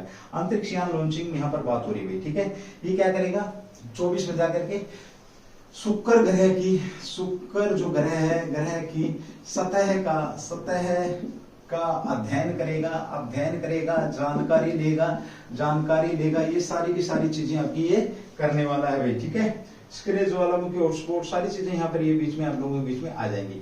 अंतरिक्ष यान दिसंबर 2024 में लॉन्च किया जाएगा। कब लॉन्च किया जाएगा आपका, 24 की तो बात कर दी, दिसंबर 2024 में इसको लॉन्च किया जाएगा, ये याद रखना भाई, ठीक है। और 25 में अंतरिक्ष यान की दिशा बदलने में योजना बनाई जा सकती है। कब भाई आपका, 2025 में जो यान है, अंतरिक्ष यान की दिशा बदलने की योजना बनाई जा सकती है। क्यों, क्योंकि 2025 में थोड़ा सा आसान होगा भाई अंतरिक्ष यान शुक्र की कक्षा में प्रवेश करने के लिए न्यूनतम मात्रा में प्रोन्नक की आवश्यकता, प्रोपेलेंट की आवश्यकता रहेगी, यानी कि नजदीक होगा थोड़ा सा 2025 में, इसलिए इसकी दिशा बदली जा सकती है। ये भी शानदार क्वेश्चन आप लोगों के बीच में बन जाएगा भाई, ठीक है। चलिए भाई, इसी के साथ बात करते हैं आपका शुक्र की उप सतह को अभी तक किसी भी देश के द्वारा अवलोकन नहीं किया गया, नोट डाल के लिख लेंगे, और ये भारत करने वाला भाई। शुक्र ग्रह की जो सतह का अवलोकन कहें तो अब तक किसी ने भी नहीं किया, अब तक किसी ने भी नहीं किया है। ये भी शानदार क्वेश्चन आप लोगों का बन जाएगा, जो कि अब ये करेगा। भारत पहली बार उप सतह रडार उपयोग और शुक्र की उप सतह में कुछ मीटर तक प्रवेश करेगा, कुछ 100 मीटर तक, यानी कि अब भारत पहुंच जाएगा अंदर भाई। थोड़ी सी बात करते हैं किसकी, आपकी इसरो की बात करें। इसरो की स्थापना को ले लेते हैं। देखिए स्थापना 15 अगस्त 1969 भाई, स्थापना 15 अगस्त 1969 को इसरो की स्थापना की गई। और अब 6 बड़ी एजेंसियों की तरह है ये विश्व के अंदर 6 ही ऐसी एजेंसियां हैं जो अपने द्वारा बनाए गए वहां आपका यान और अपने द्वारा बनाए गए उपग्रहों को छोड़ने में ये कामयाब है। यहाँ पर 105 उपग्रह छोड़ रही है, पैसा भी कमा रही है, हम कह सकते हैं, ठीक है। और इसके 4-5 केंद्र है, थुम्बा है, थुम्बा है आपका, साथ में आपका सारा भाई विक्रम, ये सारी चीजें यहीं पर है। प्रकार पूछे इसका, इसरो का प्रकार की अगर हम बात करें तो ये क्या आपका अंतरिक्ष एजेंसी है, ध्यान रखेंगे, सीधा सा घुमा देगा। इसरो किस प्रकार की है, तो हेडक्वार्टर की बात करें तो कर्नाटक के अंदर बेंगलुरु के अंदर है, Bengaluru silicon city of Bharat भैया आपका, ठीक है। अध्यक्ष कौन है, श्रीधर पाणिकर सोमनाथ, श्रीधर पाणिकर जो सोमनाथ के हैं, श्रीधर पाणिकर सोमनाथ के हैं, इसके अध्यक्ष हैं, ठीक है। मालिक कौन है इसका भाई, इसके इसरो के मालिक कौन है, तो भारत सरकार, भारतीय अंतरिक्ष विभाग, भारत सरकार अंतरिक्ष जो विभाग है ये इसका क्या है, मालिक, अंतरिक्ष विभाग इसका मालिक है। पहला उपग्रह कब छोड़ा था इसने, तो 19 अप्रैल 1975 को इसने पहला उपग्रह छोड़ा था, जिसका नाम क्या था, आर्यभट्ट इसका नाम था। जिसकी सहायता, किसकी सहायता से छोड़ा था, तो ये रूस की सहायता से, यूएसएसआर की सहायता से उस समय हमने इसको छोड़ा था, ध्यान रखेंगे। ये मेरे ख्याल में 5-6 दिन काम करने के बाद क्या होगा था, आर्यभट्ट, नाम क्या था इसका, आर्यभट्ट था, और ये आर्यभट्ट ने काम करना बंद कर दिया था, ओके। उसके बाद बात करते हैं खुद ने आपका SLV-3 के द्वारा खुद ने RS-1 1980 में, स्वयं निर्मित 1980 में RS-1 उपग्रह छोड़ा इसने। कौन से अंतरिक्ष यान, SLV-3 के द्वारा RS-1 जो कि खुद का स्वयं 100% निर्मित था, ये आपका क्या था उपग्रह। दूसरा उपग्रह पूछे तो 1980 के अंदर RS-1 SLV-3, अध्यक्ष पूछे तो आपके जो आपके श्रीधर पाणिकर सोमनाथ साहब हैं। स्थापना 15 अगस्त, और अब चर्चा में क्यों इन्होंने ये लॉन्च की बात करी है, शुक्र की सतह को पढ़ने के लिए ये लॉन्चिंग यहाँ पर बात हो रही है। चलिए इसको एक बार रफ करूंगा, उसके बाद आगे बढ़ते हैं। चलिए अगले क्वेश्चन की बात करते हैं अभी, जो कि आपका चर्चा में है भाई। चलिए एक बार रफ कर रहा हूं, उसके बाद क्वेश्चन नंबर 8 की बात करेंगे, जो कि बहुत ही बेहतरीन क्वेश्चन आप लोगों के बीच में आ चुका है। क्वेश्चन नंबर 8 भाई,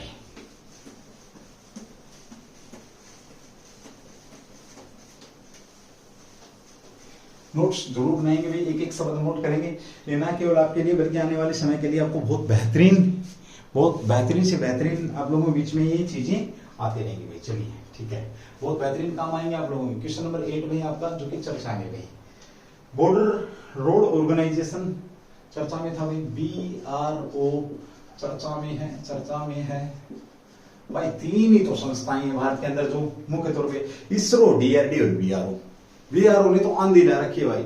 BRO, RDO, DRDO इन्होंने तो क्या आंधी मचा रखी है, कभी कुछ कर देते हैं, कभी कुछ कर देते हैं। इधर चीन परेशान BRO से, इधर पाकिस्तान परेशान BRO से, इधर कभी DRDO कुछ कर देता। अभी हाल ही में उन्होंने जो आर्टिलरी गन जो आपका एडवांस टेक्नोलॉजी सिस्टम लॉन्च किया, इधर इसरो ने क्या कर, देखो तीनों ने क्या इसरो ने क्या कर दिया, लॉन्चिंग की बात कर दी भाई। 24 में हम शुक्र ग्रह पे जाएंगे, शुक्र ग्रह की भूमि को तलाशेंगे वहां पे क्या कुछ है, ठीक है। 24 में जाएंगे, 25 में, उस समय भी देखो 25 में क्या होगा, थोड़ा बहुत नजदीक आ रहा है, उससे क्या होगा कि दिशा भी बदली करी जा सकती है। तो इसरो ने ये कर दिया, तो सिर दर्द उनको, ठीक है। इधर हम हमारे किसने, DRDO ने परीक्षण कर लिया ATGS का, तो वो परेशान है, ठीक है। अभी BRO चर्चा में क्यों है, क्योंकि इस भाई साहब ने 50,000 किलोमीटर से ज्यादा रोड बना दिए हैं, किसके पास सीमाओं के आसपास, और अच्छी हाइट से, जहां पे बंदा पैदल नहीं पहुंच सकता था वहां पे, यहां पर इन्होंने क्या बना दिया, अपने क्या कर दिए, यहां पर रोड बना दिए। बॉर्डर रोड ऑर्गेनाइजेशन कह सकते हो इसको आप, बॉर्डर रोड ऑर्गेनाइजेशन या संगठन कह सकते हो इसको, आपको सीमा सुरक्षा क्या कह सकते हो, सीमा सड़क संगठन भाई, इसको हिंदी में क्या बोलेंगे आप, सीमा सड़क संगठन, संगठन चर्चा में। क्यों चर्चा में? आज इसका स्थापना दिवस है। 7 मई को इसकी स्थापना करी गई थी। इसकी स्थापना की बात करते हैं तो 7 मई को इसकी स्थापना की गई थी। ध्यान रखेंगे कब करी गई थी? 7 मई 1960 में। 7 मई 1960 को उद्देश्य क्या था इसका? तो उद्देश्य 7 मई 1960 को उद्देश्य के साथ कौन सा उद्देश्य था? सीमा पर सड़क बनाना भाई। सीमा पर सड़क बनाने के उद्देश्य से इस ऑर्गेनाइजेशन, इस अर्ध सशस्त्र जो सशस्त्र बल है आपका, इसकी स्थापना कर दी। सशस्त्र बलों में गिनती होती है, इसकी ध्यान रखना भाई, ठीक है। ओके, साथ ही हम यहाँ पर बात करते हैं ये आपका किस मंत्रालय के अंदर आता है आपका? तो ये डिफेंस, रक्षा मंत्रालय के अंदर आता है। रक्षा मंत्रालय के तहत ये आता, ध्यान रखना भाई इसका, ठीक है। बॉर्डर सिक्योरिटी, सीमा सड़क और भारतीय सीमाओं की सुरक्षा करने के लिए, पूर्वी उद्देश्य कह सकते हो, दूर दराज के इलाकों को जोड़ने के लिए सारा का सारा काम इसी भाई साहब का है, ठीक है। प्रमुख सड़क एजेंसी, रक्षा मंत्रालय के तहत यह भारत सरकार की क्या है? प्रमुख सड़क एजेंसी है। रक्षा मंत्रालय की कह सकते हो, जो रक्षा मंत्रालय के अंदर काम करती है भाई, ठीक है। स्थापना की बात मैंने करी थी यहाँ पर। सशस्त्र बलों का हिस्सा, भारत के सशस्त्र बलों का हिस्सा, ये भी हेडक्वार्टर कहाँ है इसका? तो सीमा सड़क भवन। हेडक्वार्टर की अगर हम बात करते हैं तो कहां पर भाई आपका? जैसे सेना भवन है आपका, दिल्ली भवन, दिल्ली पुलिस भवन है, जैसे ऐसे इसका सीमा सड़क भवन नई दिल्ली के अंदर है। ये इसका क्या है? हेडक्वार्टर है भाई, ठीक है। महानिदेशक कौन है इसके? राजीव चौधरी, लेफ्टिनेंट जनरल राजीव जो चौधरी साहब हैं, वो क्या इसके महानिदेशक थे 2020 में बनाए गए थे इनको। साथ ही हम बात करते हैं जो भारत की पहली महिला कमांडिंग ऑफिसर की बात करें तो आरसीसी यानी कि आपकी क्या हो जाएगा? आरसीसी का मतलब क्या हो जाएगा? ये बीआरओ के अंदर जो सड़क कंपनी बनाने वाली जो कंपनी है, सड़क निर्माण रोड कंस्ट्रक्शन जो निर्माण कंपनी है, कंपनी की पहली कमांडिंग जो महिला ऑफिसर है वो बनी है कौन है? वैशाली एस हिवासे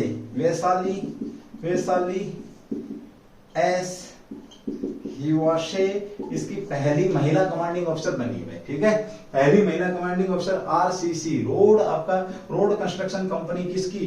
बीआरओ की रोड कंस्ट्रक्शन कंपनी की जो पहली महिला बनी है। अध्यक्ष की बात करें तो ये आपकी कमांडिंग की तो वैशाली है आपकी, ठीक है। और हेडक्वार्टर की बात करें सीमा सड़क, ये है आपका भाई जनरल राजीव चौधरी साहब 2020 से क्या आपके 7 मई 1960 को इसकी स्थापना करी गई थी। और आंधी ला रखी इसने भाई, चीन की सबसे अगर ज्यादा नाक में दम करने वाला संगठन है ना कोई, तो वो यही है। पाकिस्तान को आंखों के खून क्या रुला रखे हैं, तो किसने रुला रखे हैं? यही है, बीआरओ ने। सलाम करता हूं मैं बीआरओ के जो महान, जो जज्बे के साथ जो सैनिक काम कर रहे हैं, उनको सलाम करते हैं भाई, ठीक है। चलिए भाई अगली बात करते हैं। अभी हाल ही में आपका चर्चा में था भाई क्वेश्चन, चलो कौन सा क्वेश्चन चर्चा में? चावल की सीधी बुआई को लेकर के किसानों को किस राज्य ने प्रोत्साहित किया? क्वेश्चन नंबर 9 भाई, चावल की सीधी बुआई को लेकर, चावल की सीधी बुआई को लेकर किस राज्य ने किसानों को प्रोत्साहित किया है या उन्हें मोटिवेट किया भाई, ठीक है। मोटिवेट किया ये भाई, मैं एक बार ये जो है बीआरओ वाला इस क्वेश्चन को मेरे को एक बार रफ करना पड़ेगा क्योंकि बड़ा बेहतरीन क्वेश्चन आ गया, इसके ऊपर बात करेंगे भाई, ठीक है। इस क्वेश्चन के ऊपर तो बात करनी पड़ेगी अपने को भाई। किसान का जिक्र आएगा, फिर ऊपर से फिर एक और विशेष जिक्र आ रहा है, ठीक है। चलिए अभी करता हूं आप लोगों के बीच में विशेष जिक्र की बात। यहाँ पर हमने बात करी भाई किस राज्य ने सीधी बुआई। इसका मतलब ये है दोस्तों, सीधी बुआई की अगर हम बात करते हैं मतलब होता क्या कि चावल को जब बोया जाता है तो चावल की अगर हम बात करते हैं तो चावल के पहले क्या करते हैं? नर्सरी तैयार करते हैं, उसके बाद फिर उस धान को रुपाई करते हैं, तब जाकर के चावल आपका पैदा होता है। अब क्या होता है? तब जाके आपका चावल बोया जाता है भाई। पसीने आ रहे, पसीने आपको भी आनी चाहिए, रिटर्न में करते वक्त भी पसीना आना चाहिए, पढ़ते वक्त भी पसीना आना चाहिए, यही पसीना है। और वो आप लोगों ने सुने कि माँ तू सपने बड़े देखना, ये मेरा एक बिल्कुल फेमस सा डायलॉग है, माँ तू सपने बड़े देखना, है ना, पूरे कर दिखलाऊंगा। आज मदर्स डे कल है, 8 तारीख को ना मदर्स डे। माँ तू सपने बड़े देखना, पूरे कर दिखलाऊंगा, तेरे पसीने की हर बूंद को मोती सा चमकाऊंगा माँ बस तू सपने बड़े। रसोई में जाके देखा कभी गर्मी के अंदर, इतनी गर्मी के अंदर जब वो खाना बना रही होती है और किस प्रकार से गर्म रोटी को उंगली को ऊपर उठा करके लेके आती है, तो गर्म अगर थाली के ऊपर मेरी तो थाली भी गर्म होती है कि मैं मेरे बेटे को ना, मेरे लाल को, मेरे जो चांद है ना, उस चांद को गर्म रोटी खिलाऊंगा ना। वो कभी ये देखें कैसे परेशान, कितनी गर्मी, कितना पसीना बहा उन्होंने, उनके पसीने को लाज रखना भाई उनके पसीने की, और वो तुम्हारे लिए कब है जब तुम अपने टारगेट को अचीव कर लोगे। टारगेट तुम्हारा क्या है? फिलहाल एक ही सरकारी नौकरी बता देता हूँ, अगली 4-5 साल, अगली 3 साल के अंदर अंदर सरकारी नौकरियां लगभग 50% खत्म हो जाएंगी। इस चक्कर में मत रहना, ये मौका है, अच्छी जनरेशन अच्छे टाइम पे पैदा हुई तो इसका फायदा उठाओ। बस किस राज्य ने, सीधी बुआई की बात कर रहा हूं मैं यहाँ पर, तो पंजाब ने भाई, पंजाब ने क्या बोला भाई, अब ना तो धान की रुपाई करो भाई, पंजाब में ना तो धान की नर्सरी करनी पड़ेगी, नर्सरी भी मत करो आप, ठीक है, और साथ में लोग जो रुपाई करते हैं एक एक पेड़ को लगाते हैं वो भी नहीं, अब क्या करें, मशीनों से सीधी बुआई। चावल की खेती कैसे होगी, चावल कैसे बोया जाएगा, अब सीधा बीज बोएंगे खेत के अंदर, और उसके ऊपर यहाँ पर ये बात कर रहा है आपका, ठीक है। मशीन से सीधी चावल की बुआई के लिए प्रोत्साहित कौन कर रहा है? आपका पंजाब कर रहा है। सीधी बुआई कह सकते हो, direct seeding of rice, DSR, इसको क्या बोलते हैं आप लोग? DSR, direct seeding of rice की यहाँ पर बात हो रही है, ऑफ राइस, है ना, मुंह में पानी आ गया ना, बासमती राइस है ना बेटा, राइस बड़ा मुश्किल पड़ेगा ना ये अगर नहीं हुआ तो। इसमें क्या करेगा भाई, क्या करेगा इसके लिए किसान? प्रति एकड़ भाई आपका, प्रति एकड़ कितने रुपए भाई? प्रति एकड़ 1500 रुपए एकड़ की मदद देने की यहाँ पर बात कर रहा है कौन? आपका उड़ता पंजाब। उड़ता पंजाब सुना ना मूवी? हाँ, बड़े ध्यान से सुनी, बड़े गौर से देखी होगी ना, वो तो विशेष तौर पे थी। 10 लाख हेक्टेयर, पिछली बार क्या, पिछले राज्य में कुल चावल क्षेत्र कितने प्रतिशत था? तो 18% था भाई। डीएसएसआर की अगर हम बात करते हैं, डीएसआर डायरेक्ट जो सीडिंग था कितना प्रतिशत था? 18% था। और 10 लाख हेक्टेयर हम बात करें तो टारगेट की अगर मैं बात करता हूं तो ये कितना रखा है इन्होंने? टारगेट कुछ ज्यादा रखा है इस बार का भाई, ठीक है। तो क्या टारगेट है देखिए, जबकि सरकार का लक्ष्य कितने हेक्टेयर का था? 10 लाख हेक्टेयर का था। लक्ष्य की अगर हम बात करें, लक्ष्य तो भाई तुमने भी रखा हुआ ना, तो 10 लाख हेक्टेयर, 10 लाख हेक्टेयर क्या है लक्ष्य है यहाँ पर, ये भी शानदार क्वेश्चन है। और पंजाब कृषि विश्वविद्यालय के अध्ययन के अनुसार, पीएयू के अध्ययन के अनुसार, किसके? पीएयू, पंजाब कृषि विश्वविद्यालय के अध्ययन के अनुसार 15 से 20% और कभी कभी 23% बचाने में मदद करेगी। पीएयू, पंजाब एग्रीकल्चर यूनिवर्सिटी, ये कहां पर है भाई? कहां है पहले तो ये बताओ, कहां है ये क्वेश्चन? इसने क्या बोला भाई, 20 से लेकर के 23 तक भी कह सकते हो आप, 15% भी कह सकते हो, यानी कि 15 से 23% तक पानी की क्या हो सकती है? इसमें पानी की बचत हो सकती है डायरेक्ट सीडिंग से। डायरेक्ट सीडिंग से कितनी बचत हो सकती है? ये भी क्वेश्चन आप लोगों के बीच में यहाँ पर बन जाएगा, क्योंकि धान की नर्सरी, रोपाई और सारी चीजें यहाँ पर आपकी बच जाएंगे। पंजाब की राजधानी की बात करें भाई, थोड़ी सी है ना, बहुत दिन हो गए पंजाब कई दिन में फंसे है मेरे, है ना। एक क्वेश्चन पंजाब को लेकर के बहुत समय बाद क्वेश्चन आया, तो थोड़ी सी पंजाब की बात करनी बहुत जरूरी। पंजाब का आविर्भाव की अगर हम बात करें, अलग राज्य कब बनाया गया पंजाब, कह सकते हैं इससे एक हिस्सा अलग किया गया था, तो कब? 1 नवंबर 1966 को अलग पंजाब किया गया। राजधानी की बात करें तो कौन है भाई? चंडीगढ़ है राजधानी इसकी, है ना, चंडीगढ़ है संयुक्त रूप से। किसकी राजधानी है? हरियाणा की राजधानी भी है। सबसे बड़ा शहर पंजाब का भाई, पंजाब का सबसे बड़ा शहर की अगर बात करें तो लुधियाना भाई, लुधियाना भाई। सीएम साहब की बात करते हैं तो सीएम साहब आम आदमी पार्टी के भाई, आम आदमी जो पार्टी है, आम आदमी पार्टी के कौन है आपके? भगवत मान साहब है, भगवत मान साहब है। देश के दूसरे स्टेट के अंदर ये आम आदमी पार्टी ने झंडा फहराया है, ये भी आप लोगों के बीच में क्वेश्चन है। अगर पूछे राज्यपाल कौन है, राज्यपाल की बात करते तो बनवारी लाल भाई, बनवारी जो लाल है पुरोहित, ये राज्यपाल है भाई। विधानसभा सीटों की बात करें, विधानसभा सीटों की अगर बात करते तो 117 है। राज्यसभा की अगर हम बात करते हैं तो ये भाई आपकी है 7 है। और लोकसभा की सीटों की बात करें तो कितनी आपकी? 13 है। ये पंजाब है आपका। पंजाब के अंदर कौन सा विशेष धर्म के लोग रहते हैं? तो सिख धर्म के विशेष जो लोग हैं वो रहते हैं। सिख धर्म में कितने गुरु हैं आप लोगों के बीच पता है? 10 गुरु हुए हैं। पहले गुरु कौन हुए हैं आपको? ये भी वालों गुरु नानक देव ने इसकी स्थापना। करतारपुर कॉरिडोर का संबंध पाकिस्तान से और सिखों से है, ये भी आप लोगों के बीच में। और इसका पंजाब के हाईकोर्ट की बात करें तो हाईकोर्ट भी कहां पर आपका? चंडीगढ़ के अंदर। और अभी इसने डायरेक्ट सीडिंग की बात करिए, 1500 रुपए प्रति एकड़ देगा और 10 लाख हेक्टेयर का पिछले साल लक्ष्य था। इस बार ये शायद पानी की बचत 15 से लेकर के 23% पानी की बचत यहाँ पर होने की संभावना। चलिए भाई इसके ऊपर रफ कर रहा हूं, उसके बाद अगले क्वेश्चन पे बात करेंगे। क्वेश्चन नंबर 10 आज की क्लास का आपका क्वेश्चन नंबर कौन सा रहेगा भाई? 10वां जो क्वेश्चन है उसके ऊपर हम यहाँ पर बात करने वाले हैं। क्वेश्चन नंबर 10 आपके बीच में आ जाएगा। चलिए 10वें क्वेश्चन की बात करते हैं जो कि आपका चर्चा में है भाई। चर्चा में क्यों है ये सारी की सारी बातें यहाँ पर करेंगे। जम्मू कश्मीर परिसीमन आयोग चर्चा में भाई। क्वेश्चन नंबर 10 परिसीमन आयोग चर्चा में है क्यों भाई। देखिए परिसीमन आयोग की बात करें, यहाँ थोड़ी सी बात करें, ये अलग से टॉपिक है बट थोड़ा जितना एज पर पॉसिबल हो सकता है उतना बता देता हूं आपको। देखिए परिसीमन सीटों का निर्धारण कौन करता है भाई। विधानसभा लोकसभा में सीटों का निर्धारण कौन करता है, तो ये आपका परिसीमन आयोग करता है, ध्यान रखेंगे। और भारत के अंदर लास्ट कब बैठा आपका, 2002 में परिसीमन आयोग बैठा। इसने क्या बोला था कि जो सीटें हैं लोकसभा की ये कब तक रहने वाली है आपकी, 2026 तक रहने वाली है। वर्तमान में चर्चा में क्यों है, क्योंकि ये JNK के अंदर बैठा है, JNK के अंदर बैठा है और इसने अपनी फाइनल रिपोर्ट सबमिट कर दी है। 5 विधानसभा की कितनी सीटें बढ़ा दी है भाई, विधानसभा की 5 सीटें इसने बढ़ा दी हैं, याद रखेंगे JNK के अंदर। अब कितनी हो सकती है, 90 सीटें होने की संभावना है, जिसमें 5 आपकी अस्थायी सीटें और बाकी आपकी स्थायी सीटें यहाँ पर रह रही है भाई, ठीक है। चलिए कितनी सीटें बढ़ा दी इन्होंने, 5 सीटें यहाँ पर बढ़ा दी हैं। और इस परिसीमन आयोग में कौन कौन लोग शामिल थे, तो ये देखिए सुप्रीम कोर्ट के सेवानिवृत्त जज थे, न्यायमूर्ति रंजना प्रकाश। कौन थे भाई, रंजना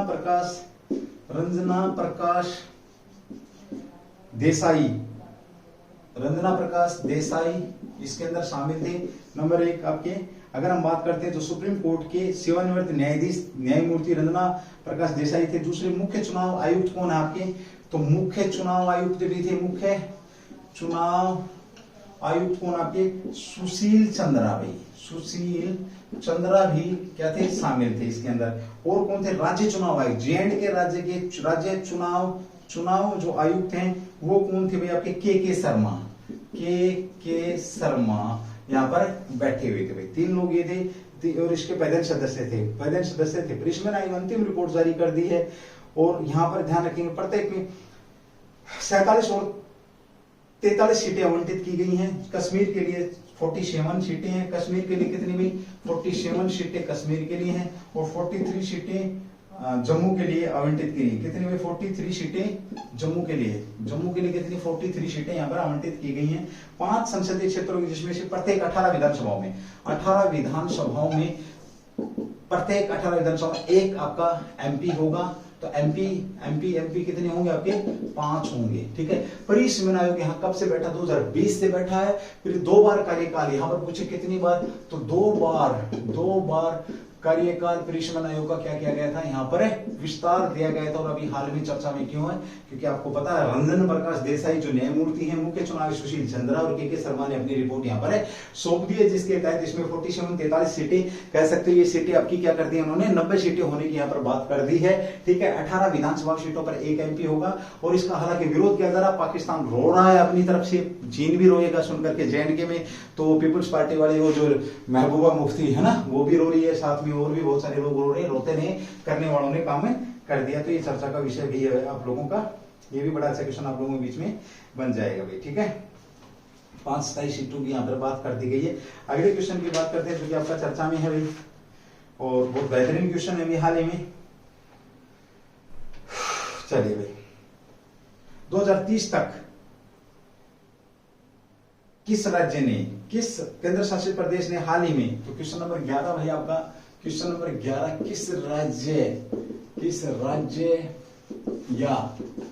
किस राज्य या यूटी ने 2030 तक भाई 2030 तक 15,000 स्टार्टअप का समर्थन करने के लिए, 15,000 स्टार्टअप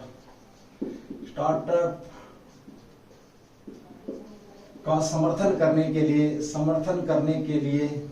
लिए स्टार्टअप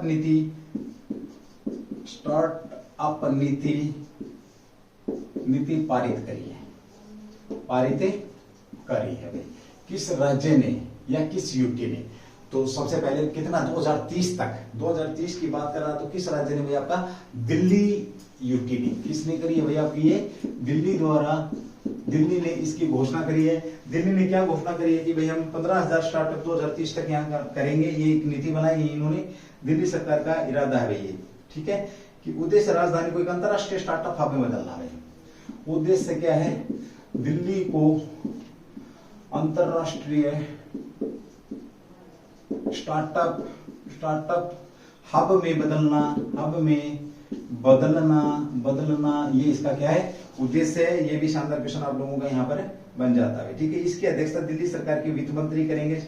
इन्होंने नीति बनाई है, तो इस नीति के अध्यक्ष कौन होंगे, तो वित्त मंत्री दिल्ली सरकार भाई, दिल्ली सरकार यानी कि दिल्ली जो यूटी की जो आम आदमी की पार्टी की सरकार, उसके क्या होंगे यहाँ पर आपके जो अध्यक्ष होंगे वही होंगे भाई, ठीक है। थोड़ा सा हम अगर बात करते हैं दिल्ली की, तो दिल्ली आपकी भाई नई दिल्ली की अगर हम बात करें थोड़ी सी, तो 1931 में आपकी नई दिल्ली का नाम आता है। नई दिल्ली 1931 में, दिल्ली राजधानी कब बनती है आपकी, 1911 में घोषणा होती है। 1912 में कलकत्ता से यहाँ दिल्ली को लाया जाता है। दिल्ली के अंदर आपका लाल किला किसने बनवाया था, सो शाहजहां ने बनवाया था। और शाहजहां ने आगरा से, मुगलों का क्वेश्चन भी, आगरा से दिल्ली में राजधानी कब शिफ्ट करी, तो ये आपकी लाल किला बनवाने के बाद शिफ्ट करी है, ठीक है। और उस समय इसका नाम क्या कर दिया, शाहजहानाबाद। और दिल्ली का इंद्रप्रस्थ के नाम से भी जाना जाता है, दिल्ली का नाम से भी जाना जाता है। और एनसीआर क्षेत्र भी इसी के अंदर आता है। सीएम कौन है, अरविंद केजरीवाल। अनिल बैजल साहब क्या है, इसके उपराज्यपाल है। ये भी आप लोगों के बीच में क्वेश्चन है। चलिए दोस्तों, इसी प्रकार से हम आप लोगों के बीच में उज्जवल परिवार की तरफ से बेहतरीन कंटेंट लेकर के आते रहेंगे। आप क्लास को स्किप नहीं करेंगे, क्लास को काटेंगे नहीं किसी भी कंडीशन में। क्यों, पता नहीं कब कौन सा क्वेश्चन निकल जाएगा जो कि आपके काम का होगा और आपको 2022 में आपके बीच में आ जाएगा। थैंक यू, जय हिंद, जय भारत, डू द बेस्ट।